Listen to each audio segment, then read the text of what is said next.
Bon, mais qu'est-ce qu'il reste à faire?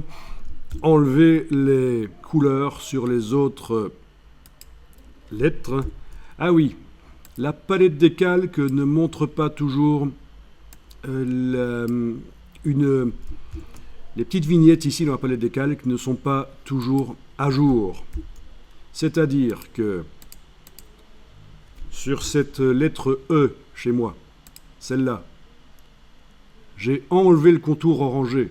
Il y a plus de... Non, le fond orangé. J'ai enlevé le fond orangé. Il n'y a plus de fond. Et pourtant, dans la palette des calques, on voit toujours l'orangé sur la lettre. Donc c'est juste une question de mise à jour. Ça prend parfois du temps. Voilà. En fermant le groupe et le calque et en réouvrant, maintenant, ça se voit qu'il n'y a pas de couleur. Donc vous ne fiez pas trop à ce qu'on voit sur les vignettes dans la palette des calques. Ce n'est pas toujours très fiable. Ici, je vais faire clic. Alors, voilà. Vous allez pouvoir faire ça. Clic sur l'objet suivant. Majuscule clic, donc shift clic sur le dernier de la liste. Et c'est comme quand on sélectionne des fichiers sur un ordinateur, quand on a affiché les fichiers par liste. Clic, majuscule clic, ça sélectionne tous les intermédiaires. Vous avez aussi possibilité de faire clic et contrôle-clic ou commande-clic sur le Mac pour ne sélectionner que certains. Mais ici, on veut tous les sélectionner. Voilà. Mais vous avez l'astuce pour sélectionner des objets, uniquement certains objets. Et évidemment, si on revient dessus, commande-clic ou contrôle-clic, ça l'exclut ou ça le remet. Essayez le contrôle-clic si vous voulez pour voir que ça fonctionne. Et donc les fichiers sur l'ordinateur aussi, c'est comme ça. On peut sélectionner certains et pas d'autres qui sont dans la même liste avec le contrôle-clic ou le commande-clic sur le Mac. Bon, une fois qu'ils sont sélectionnés, dans la palette des outils, le fond est montré là. Si vous avez un point d'interrogation, c'est que vous avez sélectionné des objets qui ont différents fonds. Voilà. Mais ce n'est pas un problème non plus.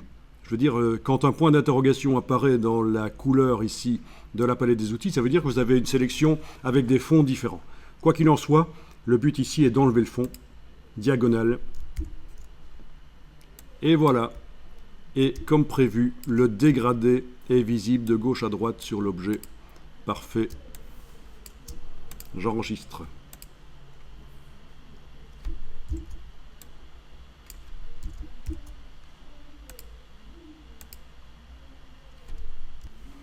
La suite, je vais vous expliquer, mais pas tout de suite, le redimensionnement des objets en redimensionnant ou pas les contours. C'est un choix. Et vous allez voir que ça permet de faire des recherches de style graphique. On va aussi stocker le style graphique qu'on a fait pour les lettres là, le stocker, puisqu'il combine 3 contours et un fond, une ombre. Tout ça, on va le stocker en tant que style graphique pour pouvoir le réappliquer sur n'importe quel autre objet. Je vous parlerai aussi des paramètres de rendu des effets, c'est-à-dire que l'ombre ici, il y a un rendu, si on zoome, on voit des pixels. Il est possible de faire en sorte que le rendu soit moins bon, que les pixels soient plus gros. Vous allez dire, mais à quoi ça sert de diminuer la qualité de l'ombre? Eh bien, ça sert à alléger le travail sur le document. Pour l'ordinateur, si vous avez plein d'effets spéciaux, des ombres dans vos illustrations, plein d'ombres, si vous les gardez telles qu'elles sont là, assez précises, si vous ne les simplifiez pas, si vous ne les faites pas moins bonnes, vous avez intérêt à avoir un super ordinateur très récent et très puissant.